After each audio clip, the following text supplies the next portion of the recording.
Hello, hello.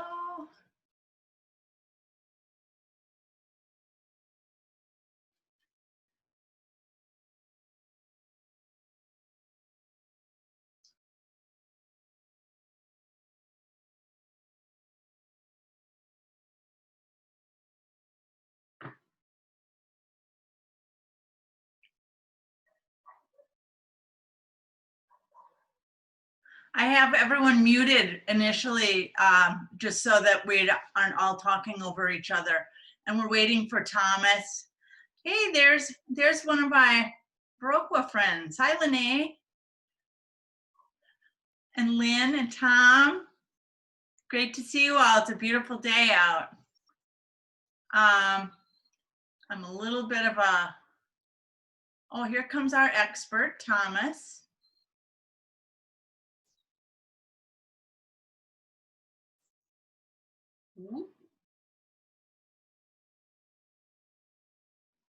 Okay, I just lost my whole screen of everyone. I don't know what happened there.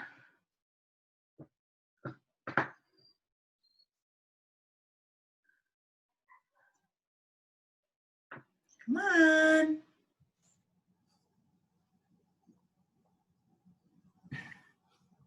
Sorry, I just lost my screen of everyone. So I can still see some of you. So I just, but we're waiting for some more people. So while we're doing that, I'll try and figure out what happened here. I think that Carol is joining us.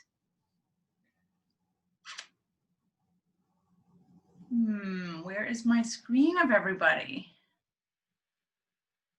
This has happened to me before, and this is a really bad time for it to happen.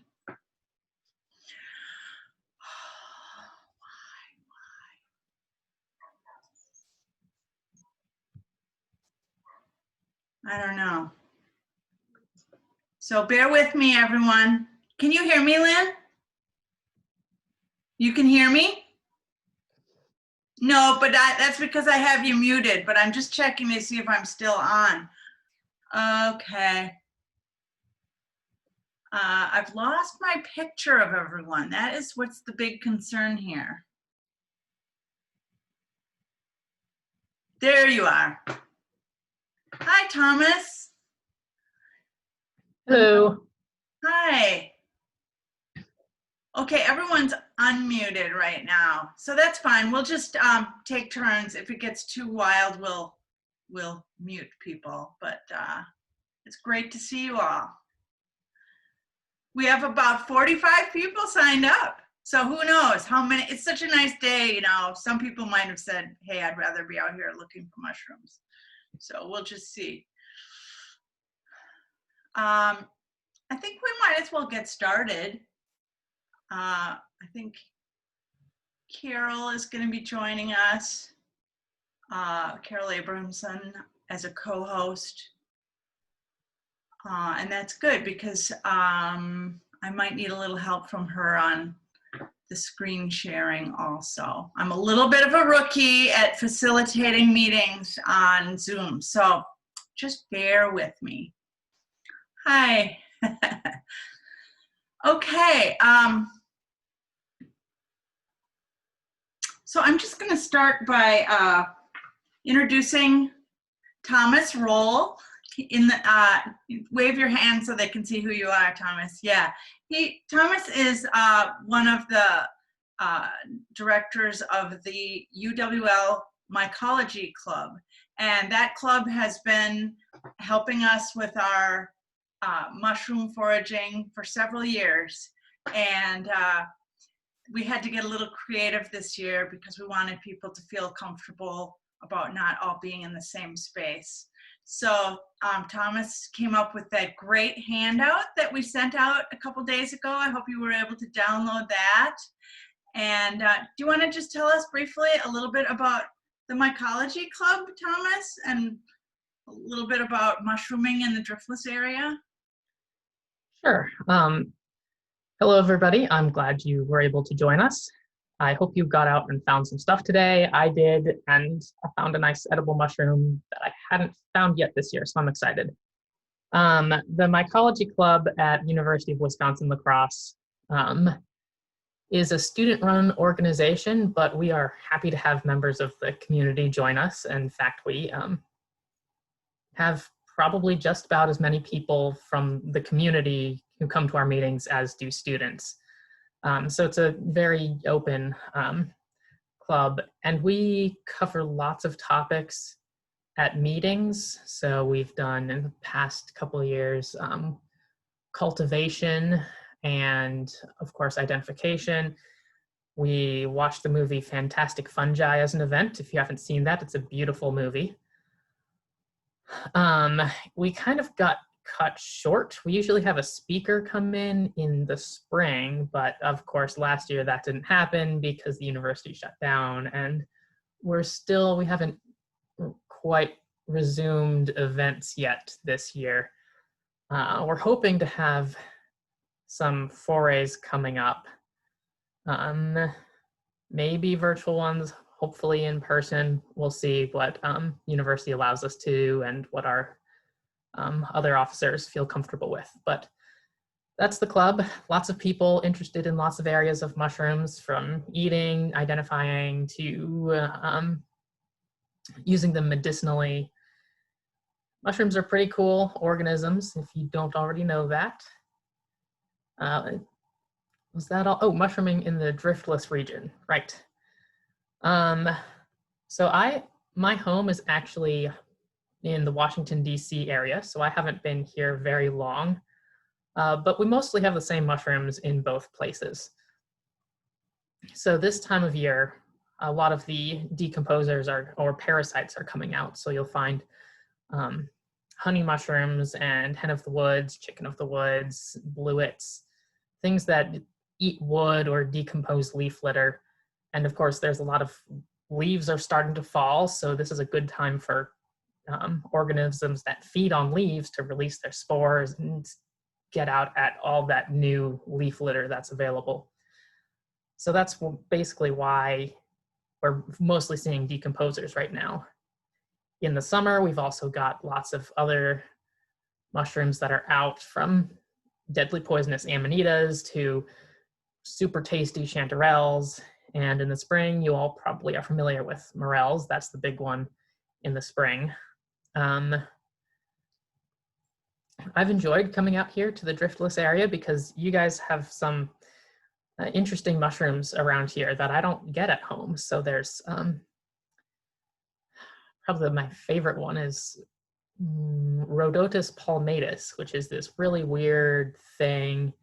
It's kind of got this veined gelatinous top, but it looks like a normal mushroom underneath, grows on wood. I saw it once this year. Fingers crossed we'll get some more rain and maybe I can find it again because I'd like a really nice picture of this one. It's beautiful when it's young. There's Gyrodons Pherosporus. I don't think that has a common name either. That one is this really weird bolete. It's got this like papery veil underneath. I don't know that anybody is very excited about it except for me, since I'd never seen it before. So you all have, this is a nice area to find some new mushrooms with. You get some of the more boreal northern species, as well as still holding on to some of the more southern ones. Great. A brief overview. Hopefully we can talk a little bit more about some of the mushrooms that are out now that you all have brought in. Great. So this is where you all will have to share your screen. And so maybe I will just, do you want to raise your hand if you have something ready to show us? Does anyone have anything to show? All right, that is Kelly, she does. Kelly, can you unmute yourself? Great, I think you did that. There you go. And So I don't know how to share, how I would share my screen because I've got it in front of me. I don't have it like on that's right. in a Yeah. photo, so I can hold it up to my camera.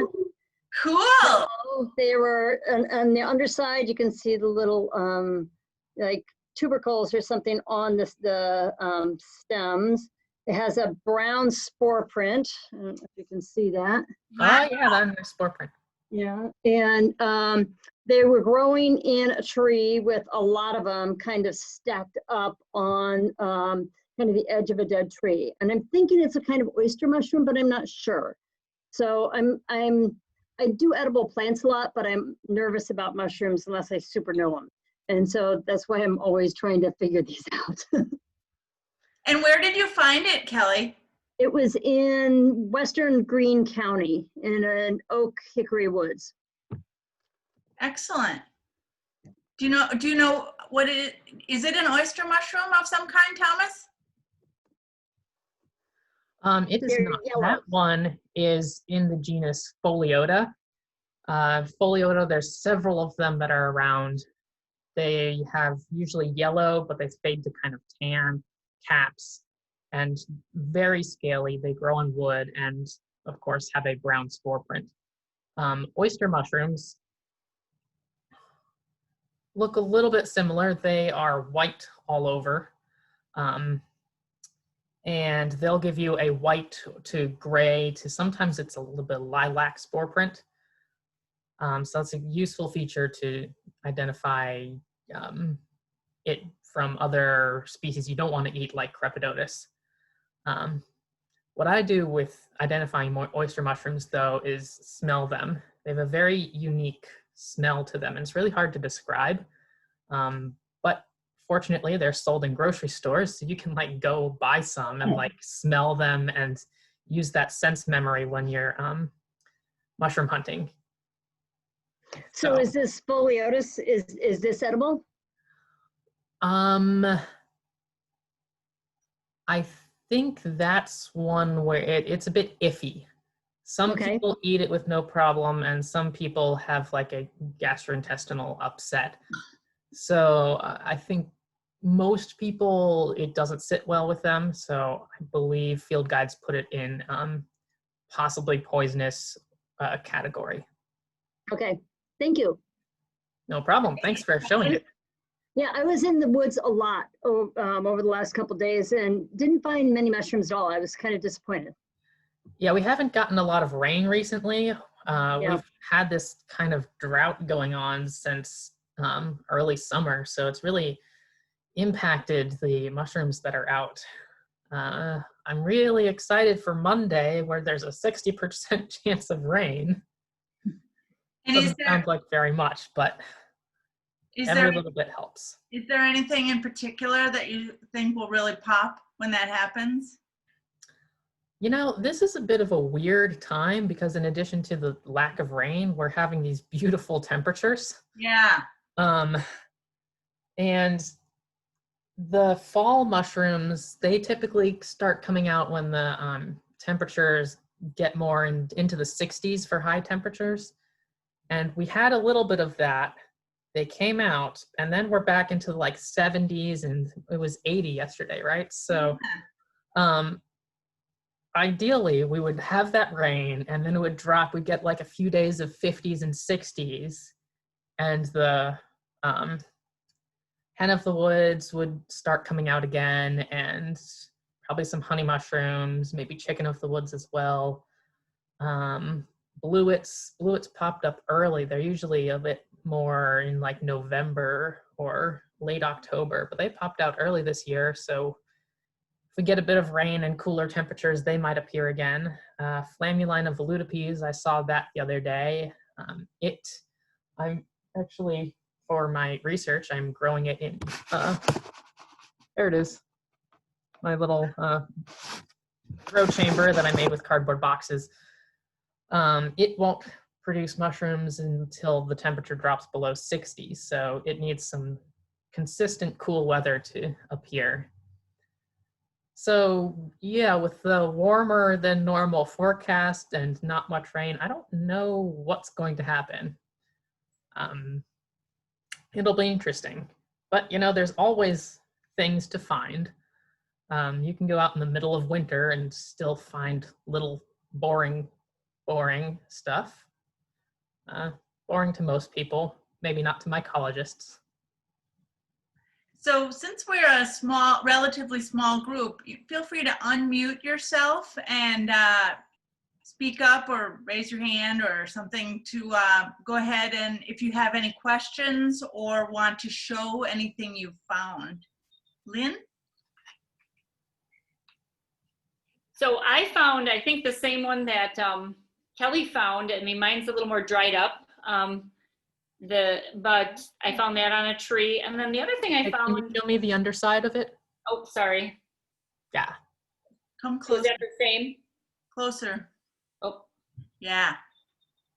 yeah. They were dried. They have that. Oh, they have that kind of that.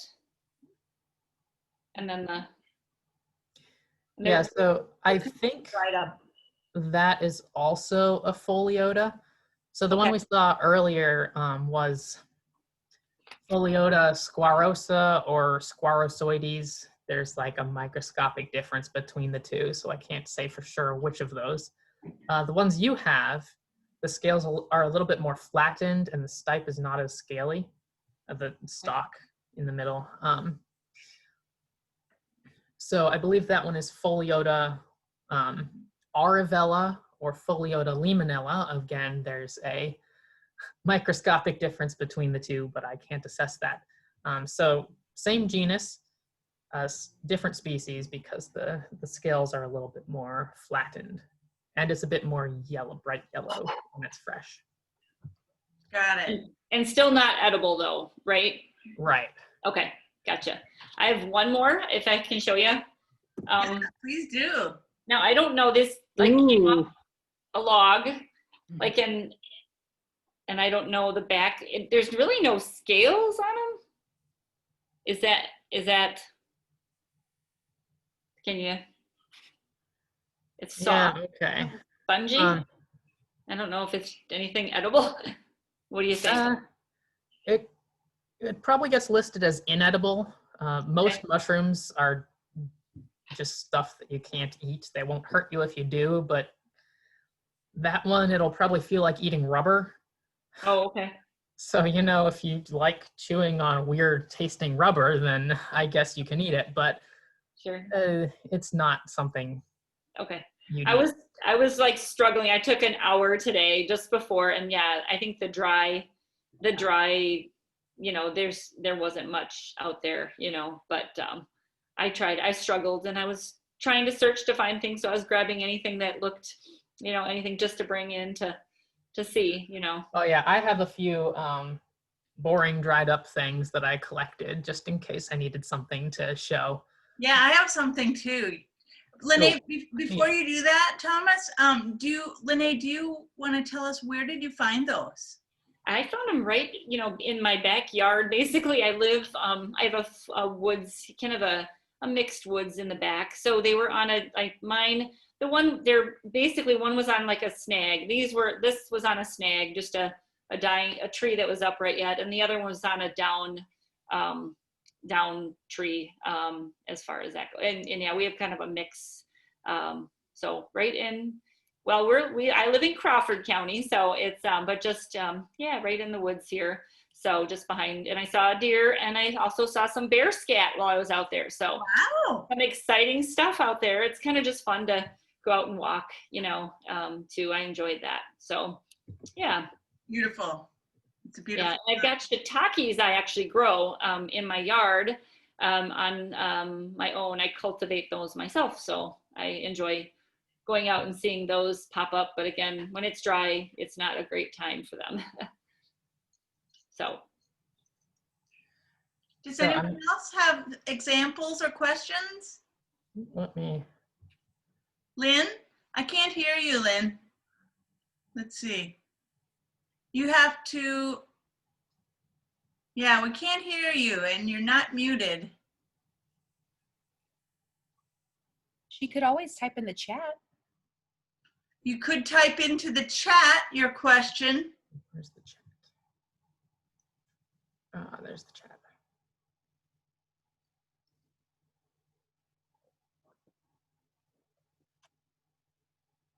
Looks like she's typing.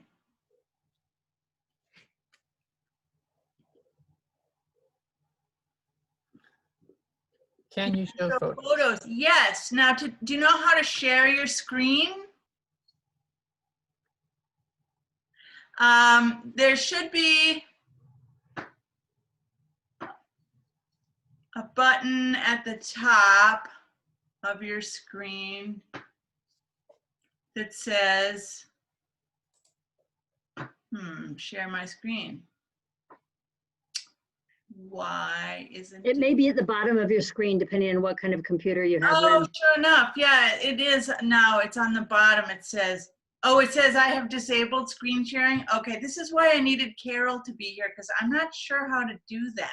Does anyone know how I can enable her screen sharing? Sorry. If you click on her, if you go over to the participants and Yeah. click on her name, Okay, and thank go you. to the 3 dots that are there, it might allow you to share. You can maybe make her a co-host, and that might allow her to share the screen. Shoot. I don't see the 3 dots. Wait, more. Okay. Do you see more? I do see more. Click on more and see if that gives you any options. I do see make co-host. So I'll try that. Try that. Thank you. And then Lynn, you'll still need to hit the share screen button. Yeah, now look at either the top or the bottom. There should be a green button that says share screen. Do you And see you that? may have something on your, I'm sorry, I don't know who you are, host. It just says you're Mississippi Valley. Oh, I'm sorry. I'm Sarah Bratnover from Mississippi. Okay, so Sarah, you may have something on the bottom of your section on the right underneath participants that gives you some other options. So there may be some buttons over there that you can give you the opportunity to unmute everyone, to allow screen sharing. I am not seeing that. I'm sorry. Just checking to see. Lynn, you may have access to that now if you're a co-host. Sorry, Lynn. Is it a paper photo? If it's a paper photo, you can hold it up to your camera. No. Oh, I'm so sorry. Multiple, wait, here we go. Multiple participants can share simultaneously. Let's try that. There you go, try that. Yeah. Ooh. Beautiful. Is that it, Lynn? Wow, beautiful. Is that like a pipe, Indian pipe? Yeah, that one is Indian pipe or ghost plant. It's actually a plant, not a mushroom. It's a very interesting plant for mycologists, though, because it is actually a parasite on a fungus. So this plant gets all of its food from this fungus associated with the plant's roots. The fungus is usually a russula, which is a species that itself gets its food from being associated with a tree's roots. The fungus and the tree have this special relationship called a mycorrhiza, that the fungus takes nitrogen and phosphorus from the soil and gives it to the tree in exchange for sugar that the tree produces through photosynthesis. Wow. So the ghost plant gets its carbon from the fungus, which gets its carbon from the tree, which produces the sugars through photosynthesis. So there's a 3-part relationship. And they've actually done studies where they put bags filled with radioactive carbon dioxide around a tree leaf, and they've tracked the carbon as it goes down the tree into the soil, into the fungus in the soil, and then up into the ghost plant. That is so cool. Very interesting relationship, but it's not a mushroom. You can see. I've always thought it was. Thanks for sharing that, Lynn. Where did you find that? Still can't hear her. Let me exit full screen. Sorry, Lynn.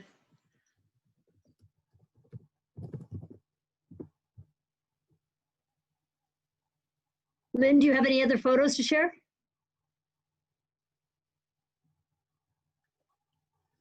Thanks, Kelly. You're helping me.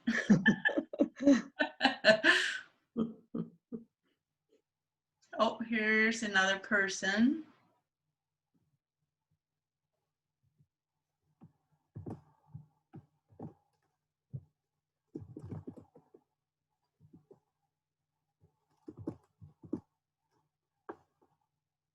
Do you have another photo ready for us, Lynn? We can't hear Pullman you. area woods.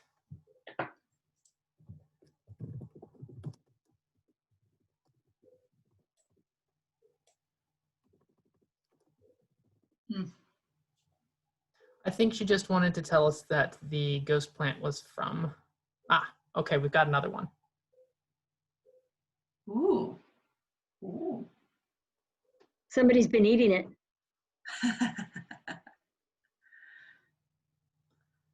That one, you know, I'm not sure what this is because I can't see the underside.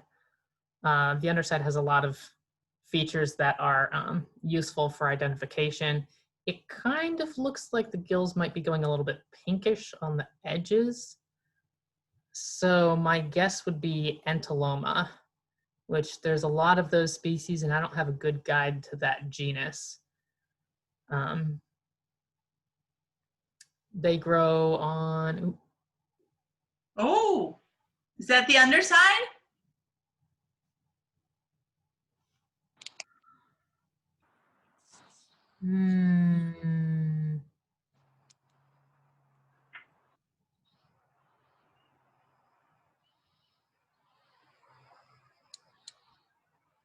yeah, okay, so this is going to fall into the category of little brown mushrooms.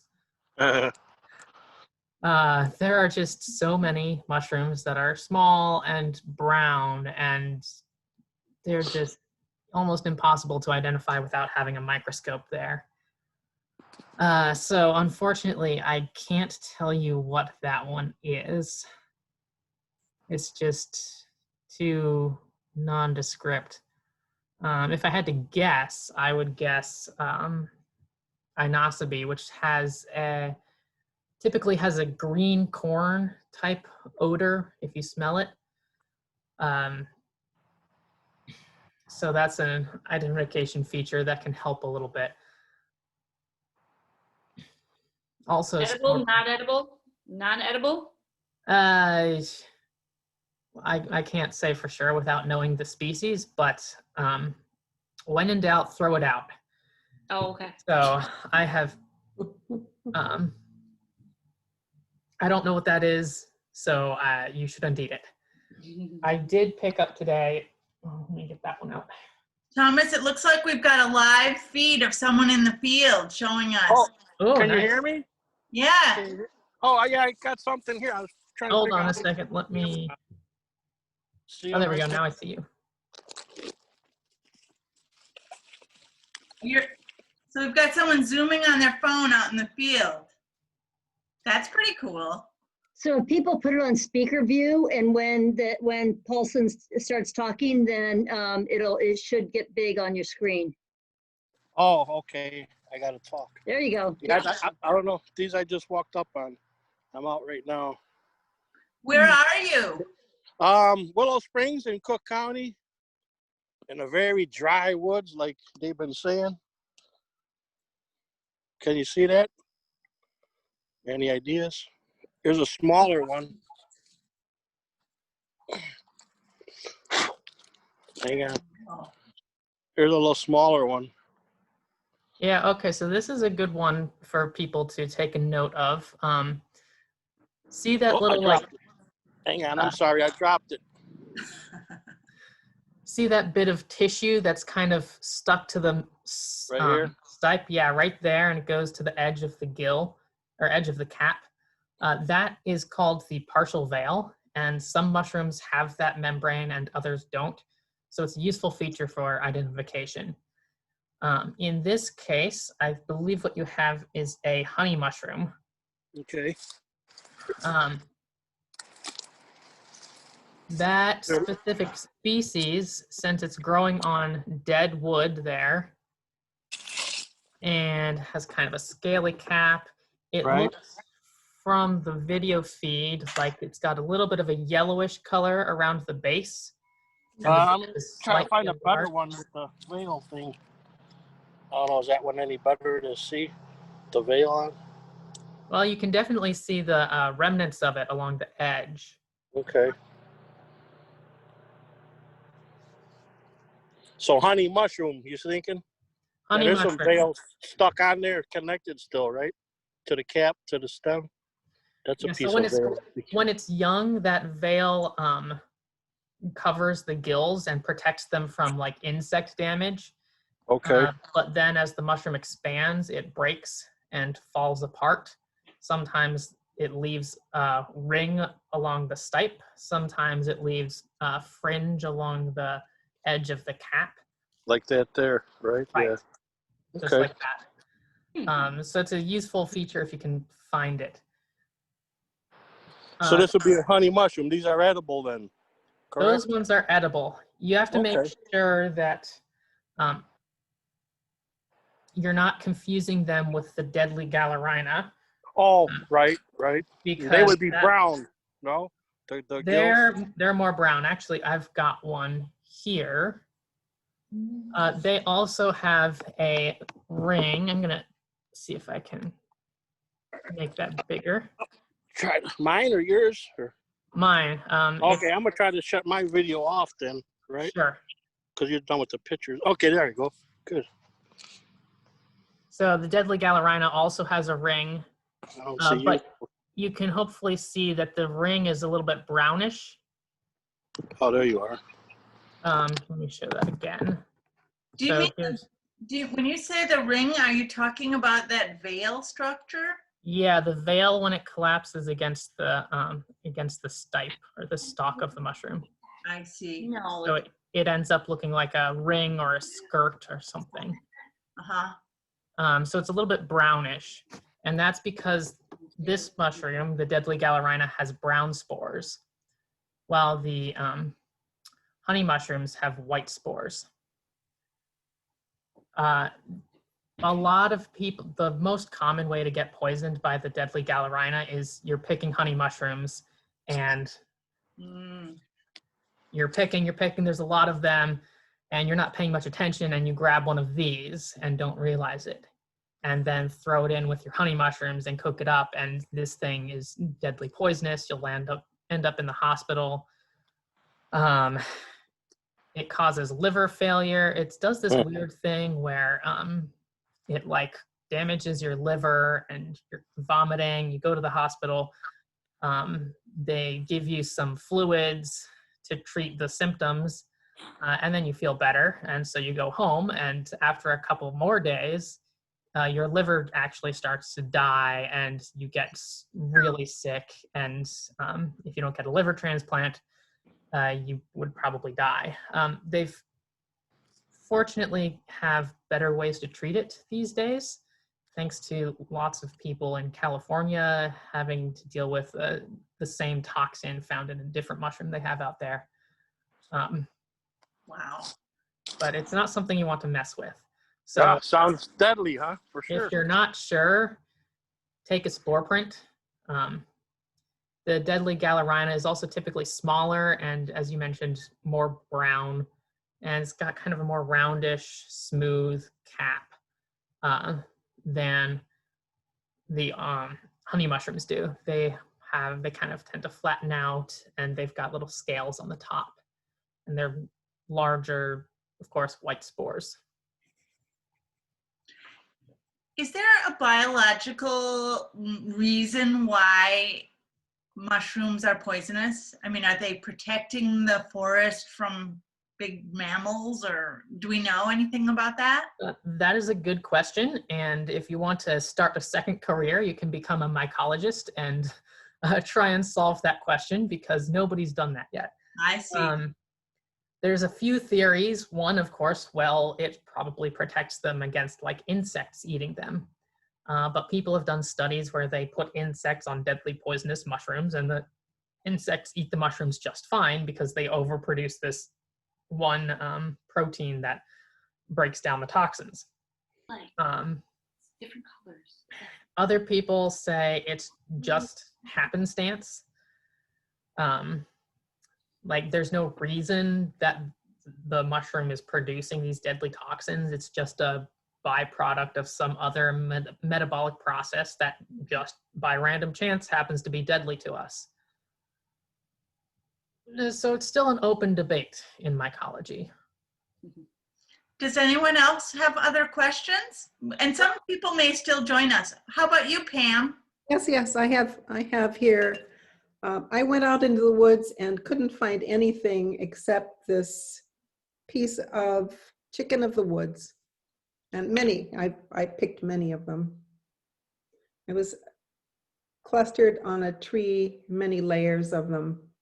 And this is past its prime. And I find them very interesting because they come up so fast, and it's so big. So I was wondering if I could learn something more about these. Is this not a good shot? Yeah, I guess not. I figured that everybody here knew these pretty well. The color is a little bit washed out. So was it growing like on a tree or on the ground next to a tree? On the tree and kind of in All like, right, yeah. like that, yeah.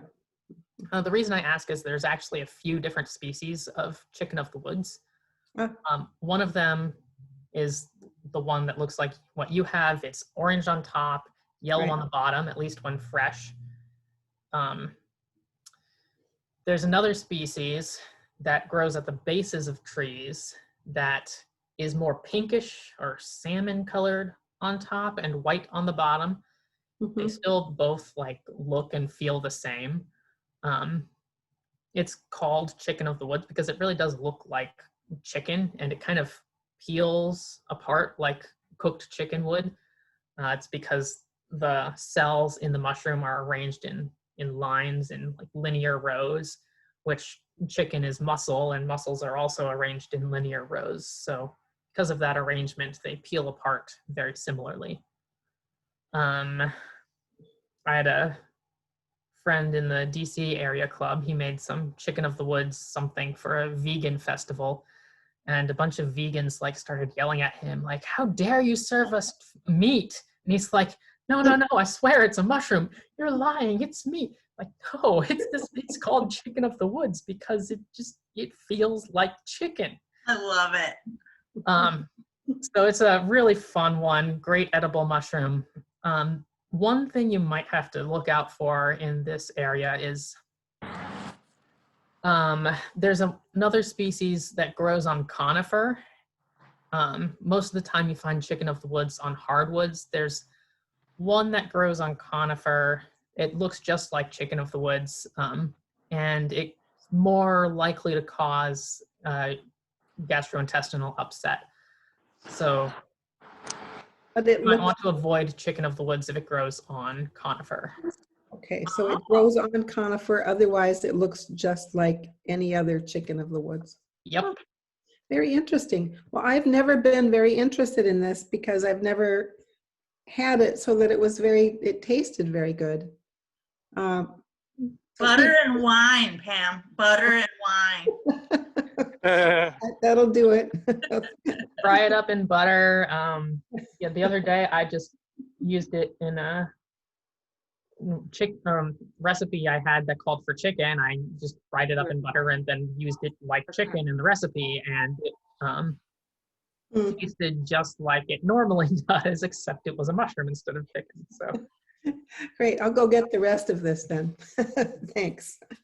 We've got another live feed here from Jay Paulson.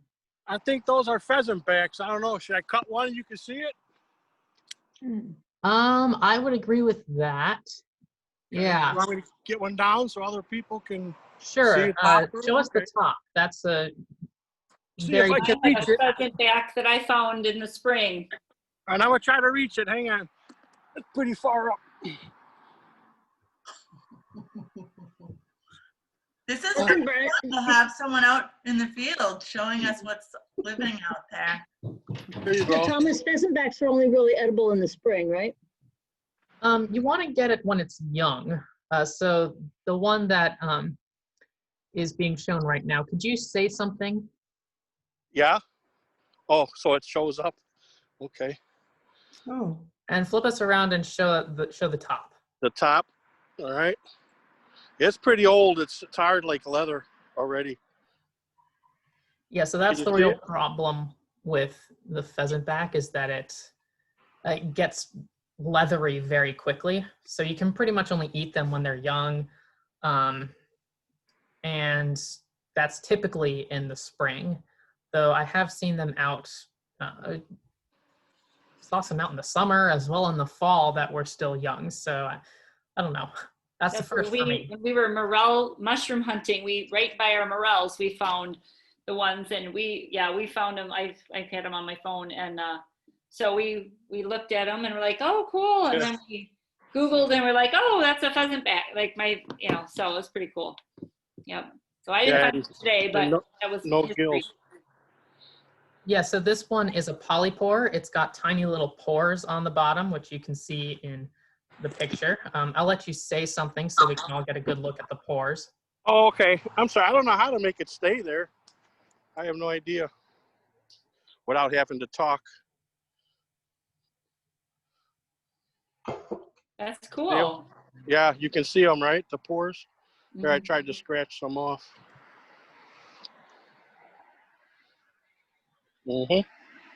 So that one is very easy to identify. It's got the pheasant-like scaling pattern on the top, pores on the bottom. Okay. I find it often on dead elm trees. And when it's fresh, it actually smells like watermelon. I haven't, that scent goes away whenever I try and cook it, so it doesn't taste like watermelon ever, but you pick it off the tree and then you're like, wow, watermelon. I don't know how that works, but that's where you go. Oh, its shape. It's also got a very distinctive shape. It looks a lot like the Starship Enterprise. Totally. Can you still see it? Can you see it still, the shape?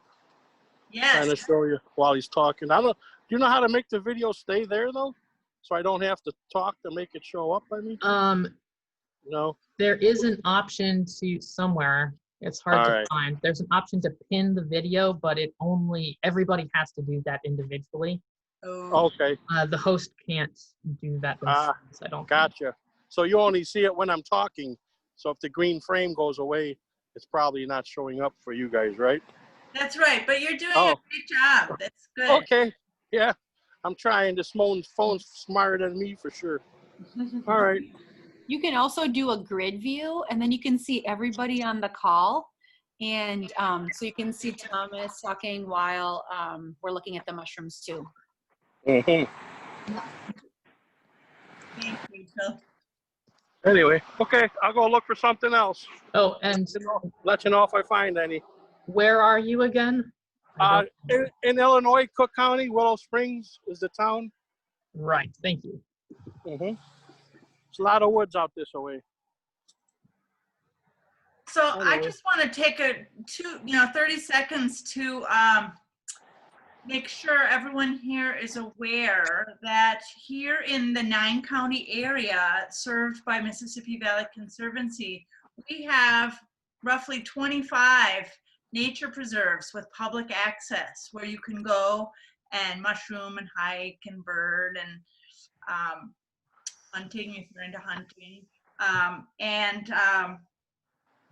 If you're interested in learning more about that and go to our website, MississippiValleyConservancy.org, you'll see a button right at the top that says Nature Preserves. And Okay. they're listed there, and they all have downloadable maps with driving directions and the use policies and things like that. They make it very accessible.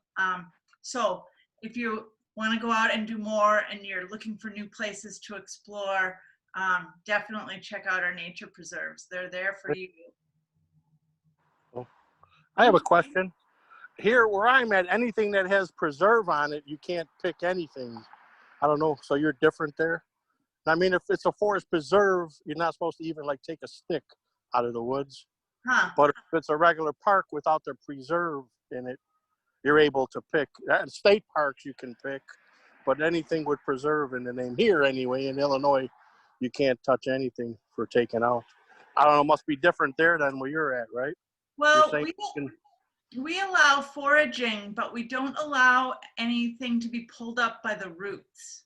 Oh, okay, So, yeah.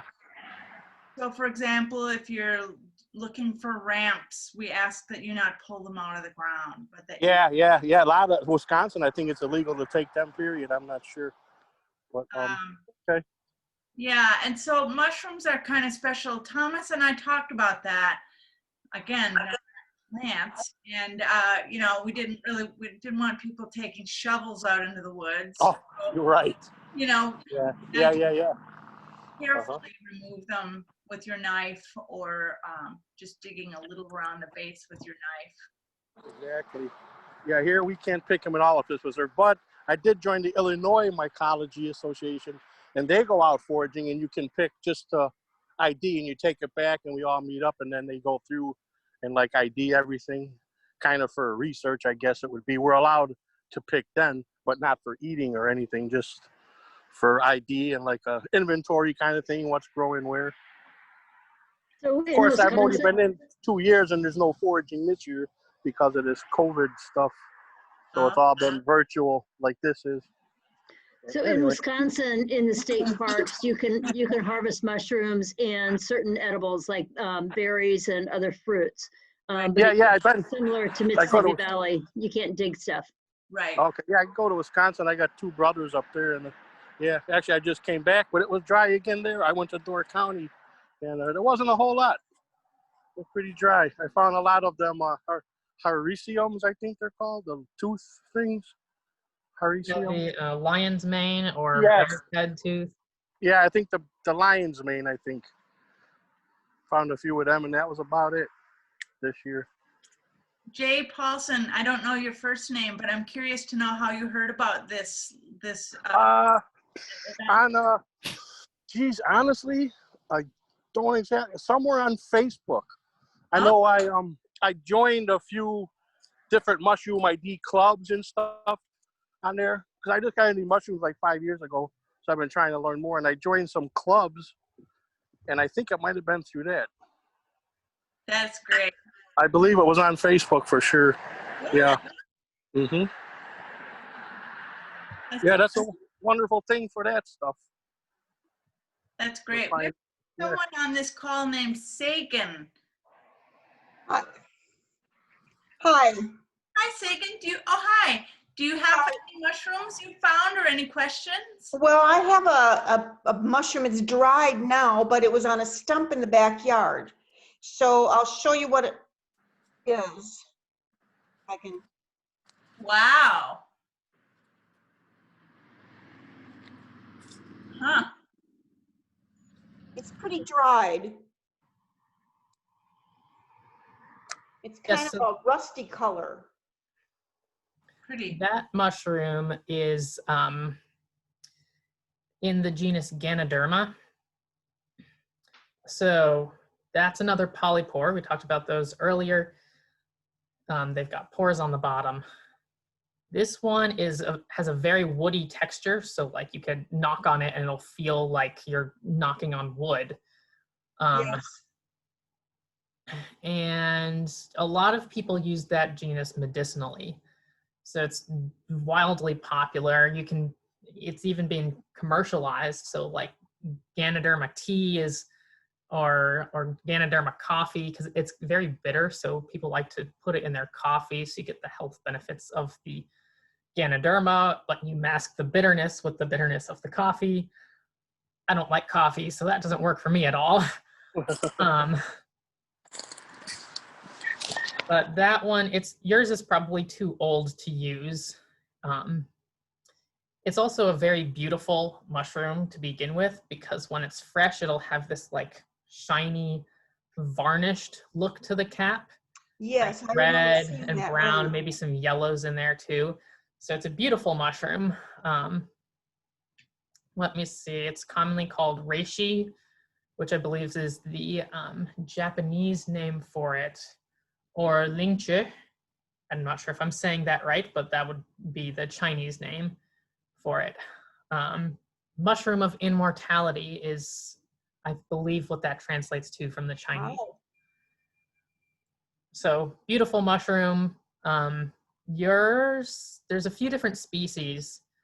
I have not yet remembered all of the ones that all of them. Yours, it looks like there wasn't any stipe. It was just growing attached directly to the Very flat wood. to the ground, yes. So I'm gonna call that Ganoderma Sessile. Will it reproduce again then next year? Will I see it again next year? Probably.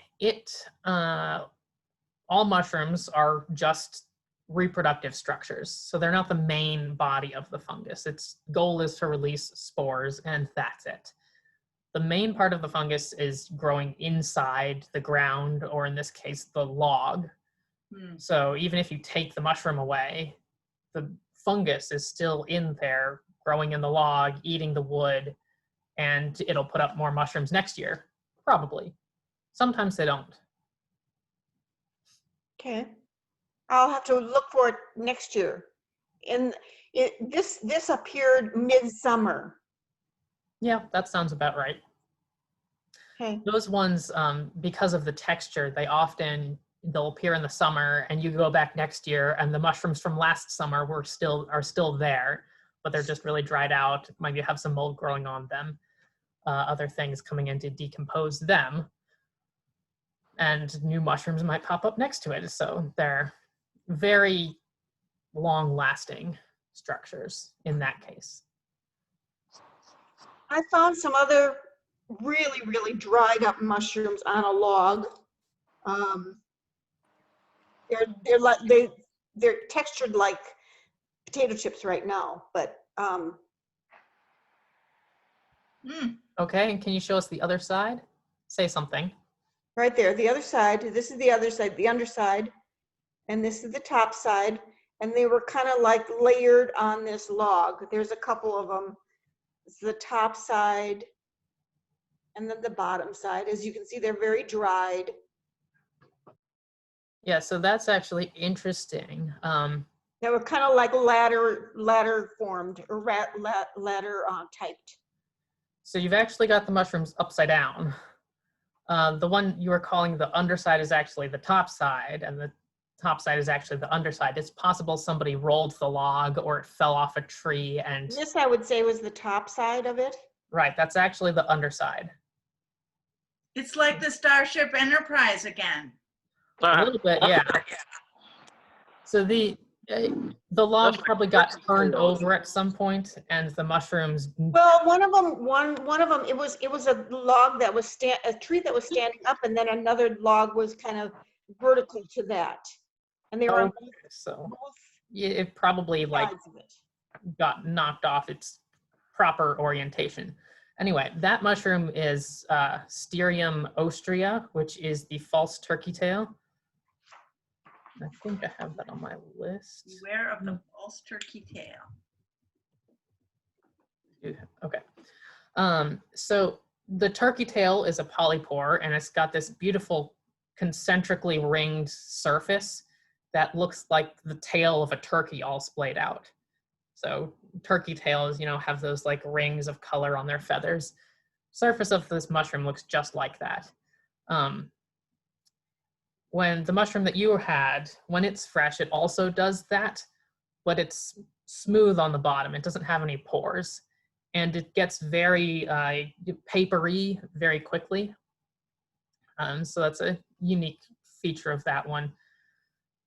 Turkey tail itself usually remains kind of leathery, like instead of more papery. It's a very common early decomposer. Is it edible or does it have any uses? No. The turkey tail, the one with pores on the bottom, is used medicinally, but the false turkey tail is not used at all. You can't eat it. There doesn't have any medicinal properties. Can't use it to dye wool. You can't use it to make paper. It just is there, and it's common and all over the place. Okay. Very pretty when fresh, though. I'll go back and look earlier in the year next time. Jay Paulson, I believe you are trying to show us a mushroom Yeah, again. I found something else here. I'm not sure what it is. Pretty small. I'll pick one and put it on the log. Actually, I'll get them both.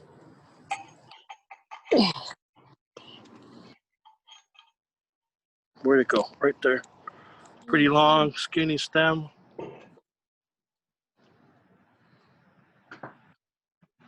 Aha, so it's dark on the underside. Yeah, pretty dark. There's a few of them. Would you mind doing this test for me?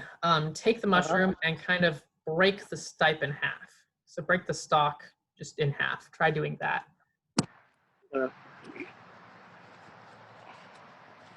Oh no, my knife is gone.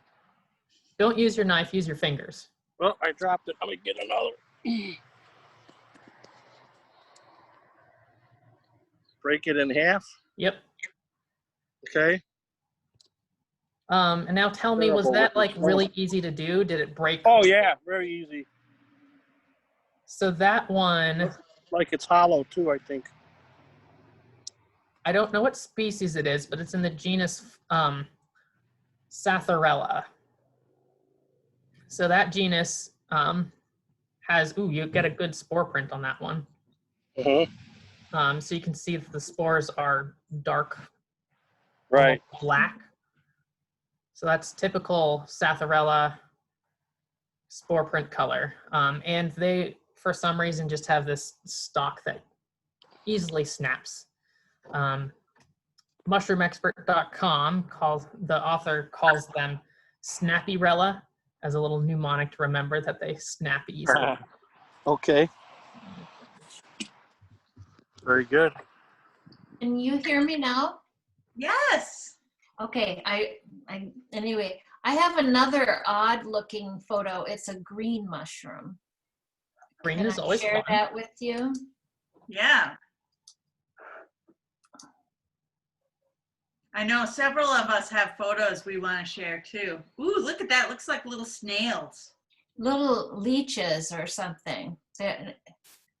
I've never seen it before. So this one is commonly known as the late oyster. Oh. You can't eat it, but it is green and kind of slightly scaly on the top. It has gills on the underside that kind of they start to run down the stipe, but they kind of stop short a little bit. And then the stipe of the stalk is like a little bit kind of got a pimply texture to it. Again, like green dots on the surface. This one appears in fall, so we know that we're not in summer anymore. This is definitely fall, despite the weather. It is, what is the species name? The same as the one that glows in the dark. Pinellas Serotynis. A more common mushroom in the genus Pinellas is Pinellas stypticus, and that one glows in the dark. Huh. This mushroom does not glow in the dark, but it's green, so that's also pretty cool. Despite its name, it's not edible. I hadn't seen it before last year, so I still think it's a pretty cool mushroom. Yeah, thank you.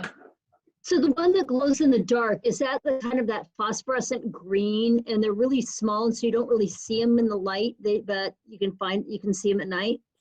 Yeah. Those are so cool. And actually the honey mushrooms that we were talking about earlier can also glow in the dark, but not the mushrooms themselves.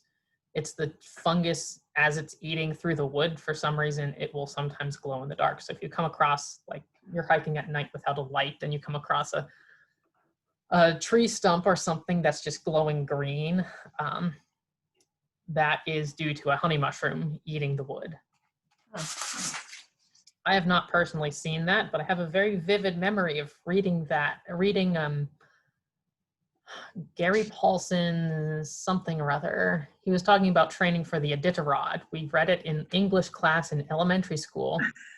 And it was for learning about how the literary device of suspense. So he's talking about how these dogs are freaked out by the weird glowing thing. Maybe it's a ghost. And then they kind of sniff it and decide it's boring and pee on it and off they go. So It's kind of like a mushroom hunter's bucket list thing. You get to see that. That phenomenon is called foxfire. If you're into history, it was also used in the Turtle, which was a Revolutionary War submarine that they tried to like sink British ships with it. It didn't really work because they had a screw to kind of drill holes in the British ships, but you couldn't get enough pressure on it to actually work, and they had to like paddle across the Hudson River, which was just too tiring. But early submarine, it's completely dark inside. Electric light hasn't been invented yet, but they put little pieces of glowing wood on the compass so they knew which direction they were going. Pretty cool.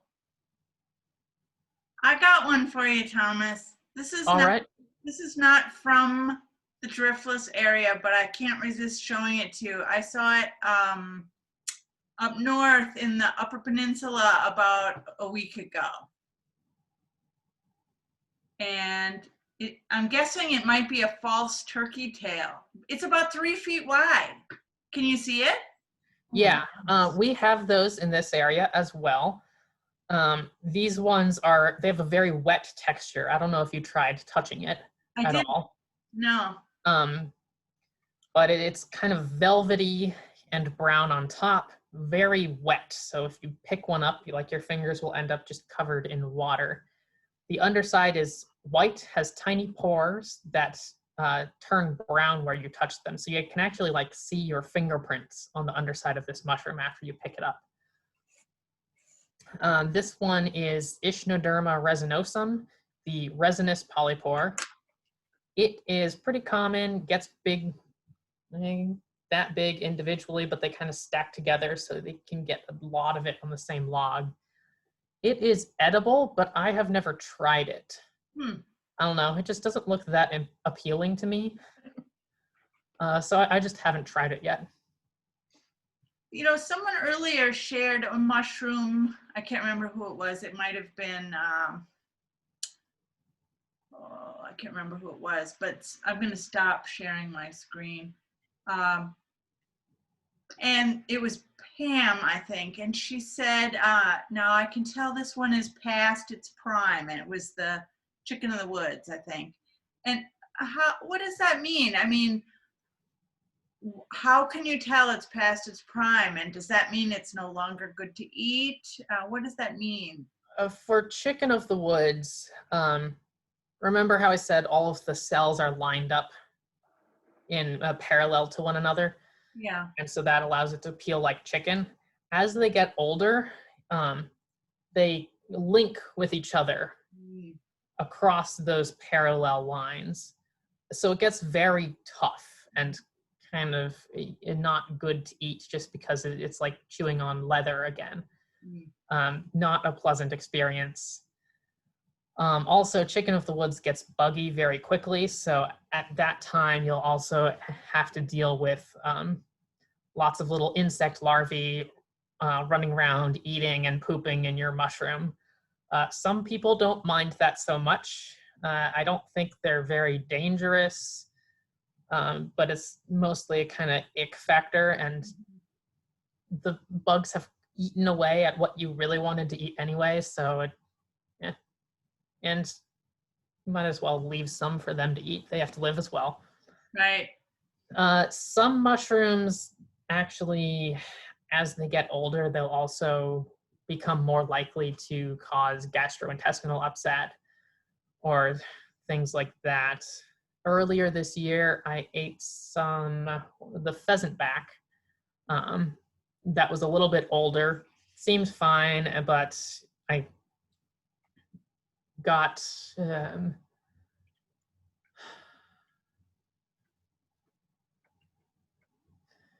it just made my intestines very uncomfortable. I mean, there's a word for that that is escaping me for some reason, but not very pleasant for a few hours. And the younger ones, I've never had that problem with. So I guess that was just an age issue. Carol, did you have a picture you want to share? I do have a picture I can share. I think it has been identified already, but I just want to double check. I found this in my yard when my husband was mowing. Well, he came and got me when he was mowing last week. And I wondered if this is the honey mushroom. It is not. Okay. So earlier when we were looking at a picture of the honey mushrooms, I pointed out that they had a ring on them. This mushroom, you can see that there's no ring there. So it didn't have that membrane, or if it did, the membrane kind of vanished. Whereas in honey mushrooms, it'll stay there as kind of a woolly tissue around the stipe. I'm not sure what this is. It gets lumped in with the little brown mushrooms. Yeah. Spore print would help narrow it down, but you probably still need a microscope. Okay. Honey mushrooms are parasites and decomposers, so they'll always grow around trees or logs or things like that. You won't find them just kind of growing in grass. If the spore print turns out to be brown, it could be something like Agrossaby. There's several small little brown mushrooms in that genus that like grass. Okay. The other one I have was in a state park near me a couple nights ago. I don't know if that's, can you see that okay? Growing on a tree. It's a little hard to see, but I'm pretty sure that is another pheasant back based on the shape. So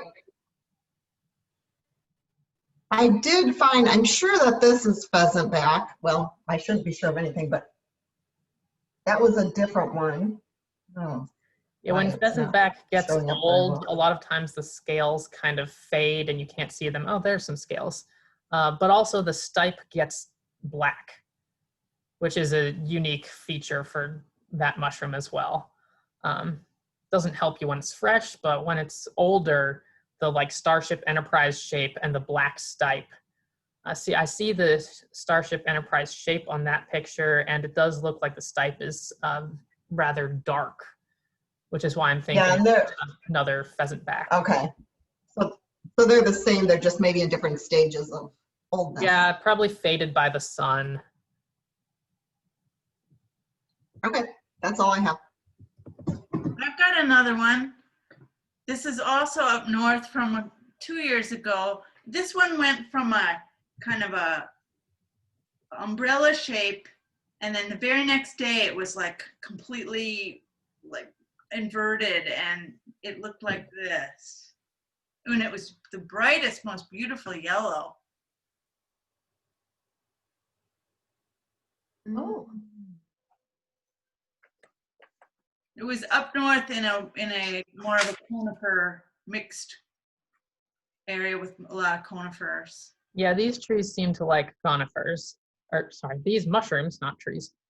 These mushrooms seem to like conifers. They can grow with other things like oaks as well, but I usually find them in conifer areas.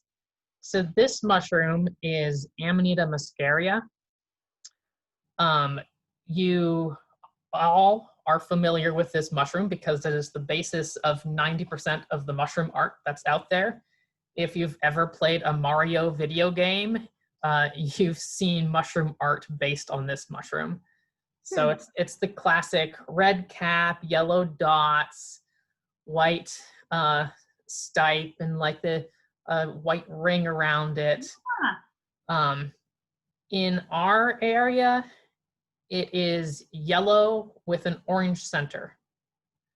You can still see those dots on the cap. That's the same. The stalk is also white. It's got a ring on it. The base is distinctive because it's got these kind of concentric tufts of tissue around the base. With this genus in particular, seeing the base is usually important for proper identification. So you really do have to like dig these up a little bit to make sure you get the base and can see those necessary features. This one, people sometimes use it for as a mild hallucinogen. It also causes gastrointestinal upset, supposedly used by the Vikings to make them fearless in battle. It was used by shamans in Northern Asia for rituals. Some people claim that it is the basis for Santa Claus because, you know, red, white, flying reindeer. A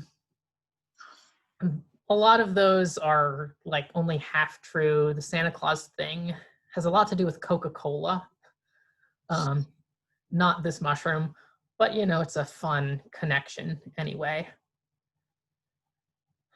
That genus has lots of deadly poisonous mushrooms in it as well. So if you don't really know what you're doing, don't eat anything in that genus.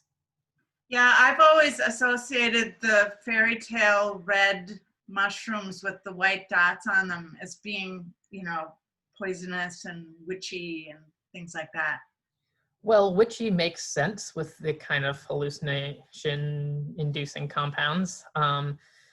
Poisonous makes sense because it typically causes gastrointestinal upset. There's a weird way around that, though, that some shamans would use, where the shaman eats the mushroom, and then the rest of the people in the village drink his pee. So it turns out that the hallucinogenic compounds are passed on through pee, but the toxic gastrointestinal upsetting ones are not. Reindeer will also do that. So they really like eating this mushroom because they get high off it. Oh gosh. And instead of eating the actual mushroom, they'll sometimes eat the snow where other reindeer have peed in order to get high on it.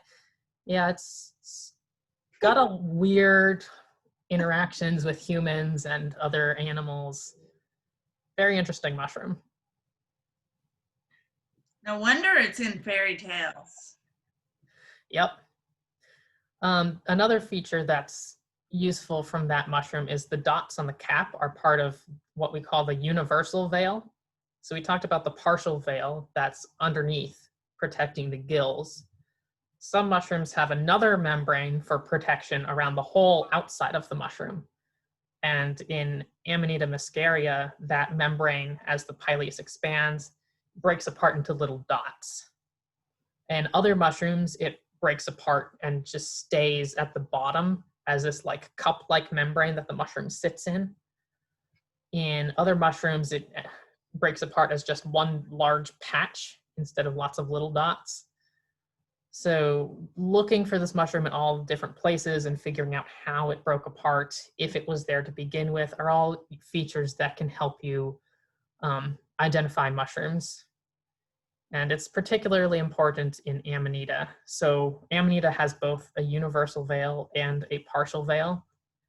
And if you find a mushroom with both of those, you definitely shouldn't eat it because there's a lot of poisonous ones that have both of those features.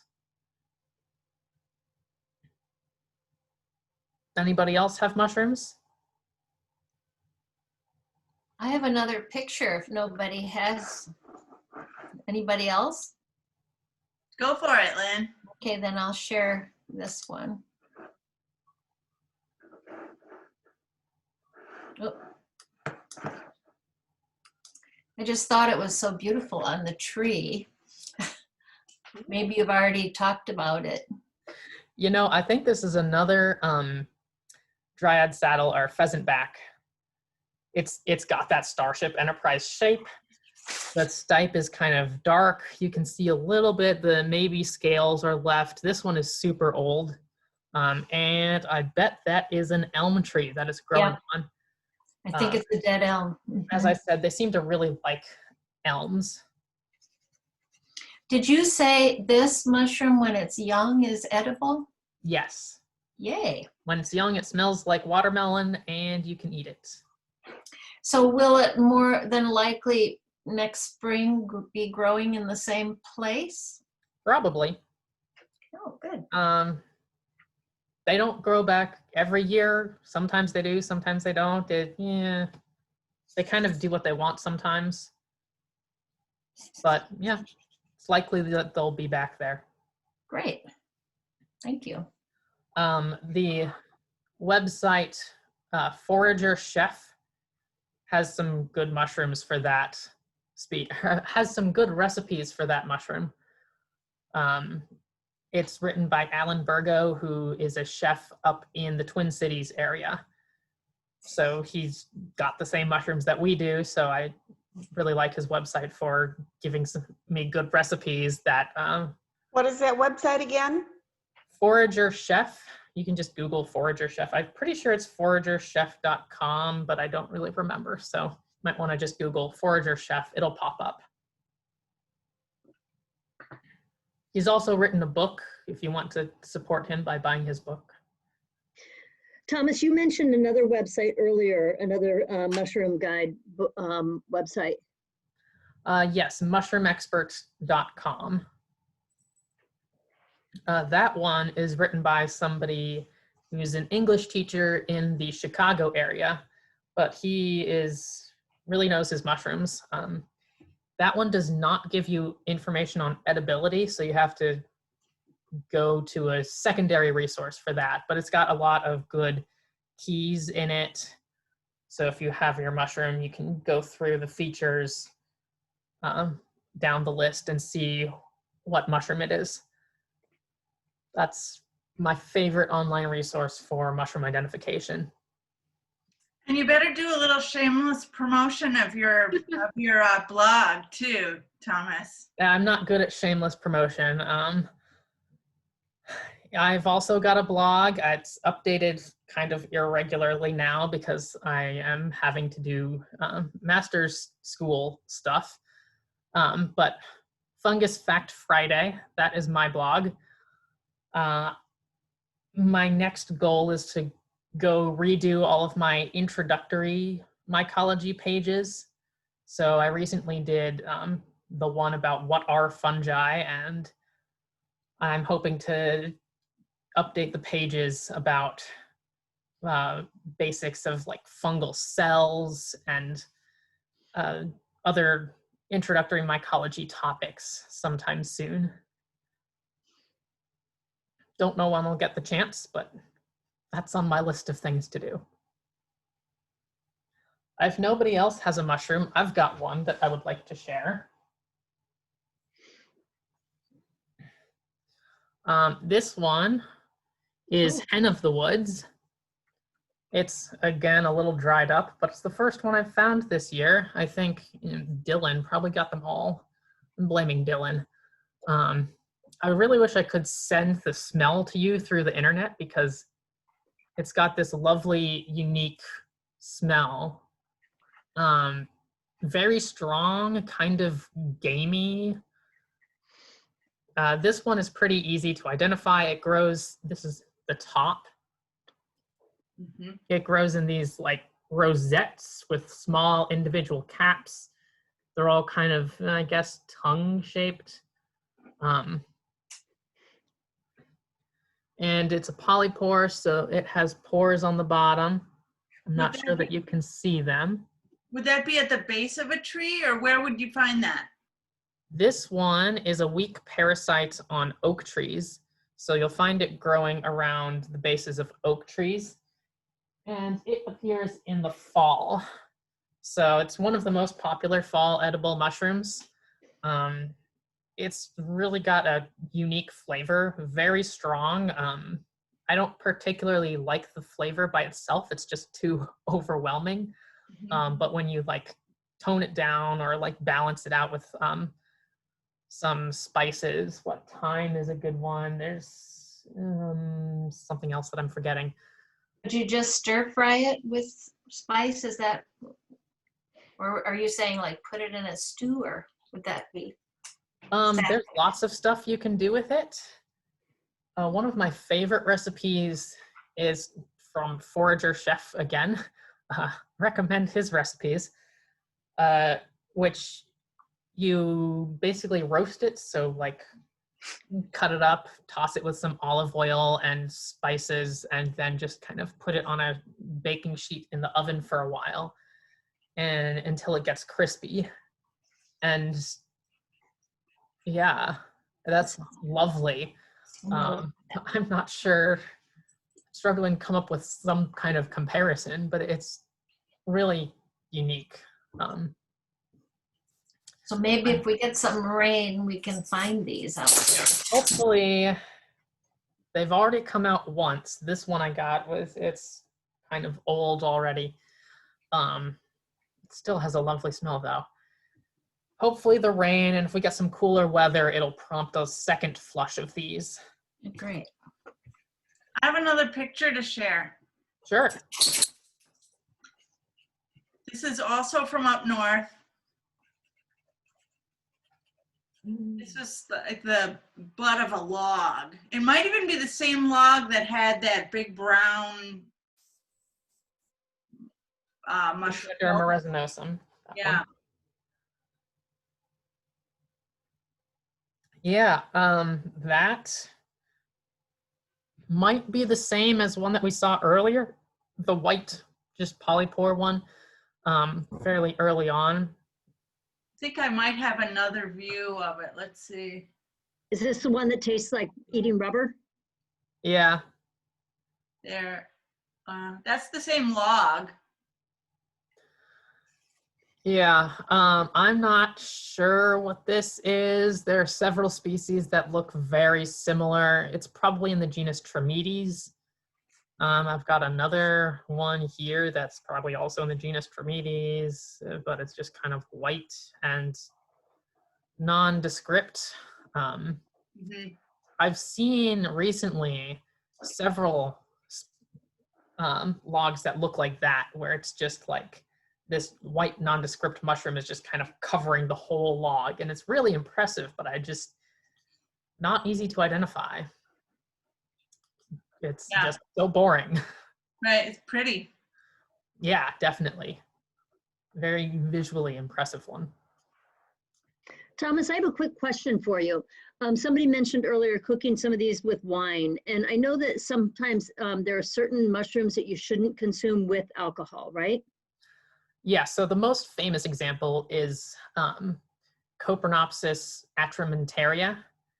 That is this inky cap. It appears in, I found it in grass last time, and it's pretty big. When you get it young, it's compact, has a fairly good texture to it. Weirdly, these mushrooms, the inky caps are weird because their gills liquefy and turn to a black goo. So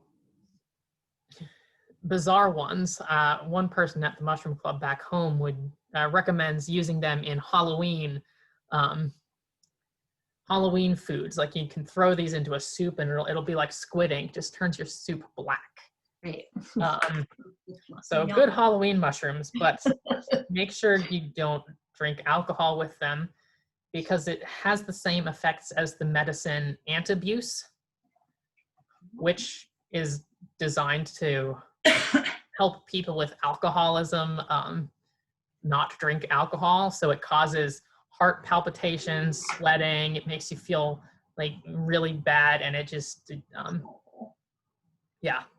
makes the whole experience of drinking alcohol very unpleasant.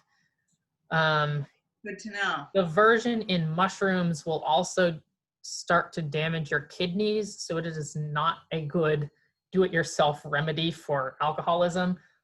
the medicine is better. It works by actually blocking the alcohol dehydrogenase that breaks down alcohol in your bloodstream. So you basically become alcohol poisoned. Wow. That is the main one that does that. Chicken of the woods, I don't think I've heard anyone having that problem. The other common October mushrooms, I don't think anybody has a problem with alcohol for those. The Shaggy Mane, that's another inky cap that's will appear at this time of year. It again does not cause that problem. Morels, however, sometimes cause that problem. And that really varies from person to person. Some people, let me see, at the Mushroom Club back home, we had like 3 people who reported they get sick when they have wine with morels. That's like 3 out of, how many people were at that meeting? 50? So it's not a very common reaction, but it does happen sometimes. Good to know. Yeah, that brings up another point. Whenever you eat a new mushroom for the first time, you should just try a little bit of it, because everybody has their own unique body chemistry and a different reaction to every mushroom. So some people will find edible mushrooms that everybody loves, it makes them throw up constantly. And then that's just random chance due to your particular body chemistry. And you don't know how you'll react to a new mushroom until you try it. So whenever you try a new mushroom, just take a little bit, see how you react. If you start feeling queasy, probably stick that mushroom on your personal inedible list. Thank you, Thomas. I'm going to interrupt because we only have about 2 minutes left, and I want to thank you so much for your time today and for the fabulous handout that you provided. If any of you missed getting that handout, it's on the website on the event page, and I'll put it in some other places where it's easy to find. And I think we can all freely join the Facebook page for the UWL Mycology Club, right? And that way we can learn about the upcoming forays and virtual events that you'll be having, right? Yes. We are planning to meet this week and talk about future events. So after we do that, we should be providing an update for what the UWL Club is going to be doing later this year. So stay tuned. We'll post that information on Facebook. Thank you so much. And I wanted everyone to know that we have, we've been pushing our creative, ideas on events lately.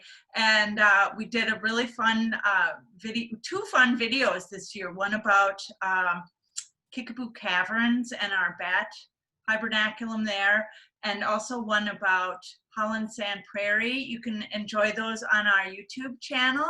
So just go to YouTube and type in Mississippi Valley Conservancy, and I think you'll enjoy those. And then we're going to have another virtual event, a little different, but it's on November 14th, and it's going to be an introduction to Little Bluff in Trempealeau. And I'm going to get cut off any second here. So if we do get cut off by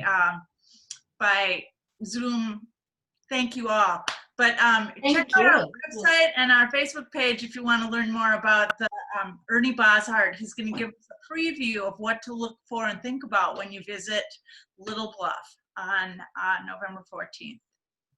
So I want to say thank you also. Thank you to both Yes, of you. thank you. This was Great. wonderful, and all the different ways we could share. And I hope you'll do this again, Thomas. thanks, Yes, it was Thomas. great. Thanks, everyone.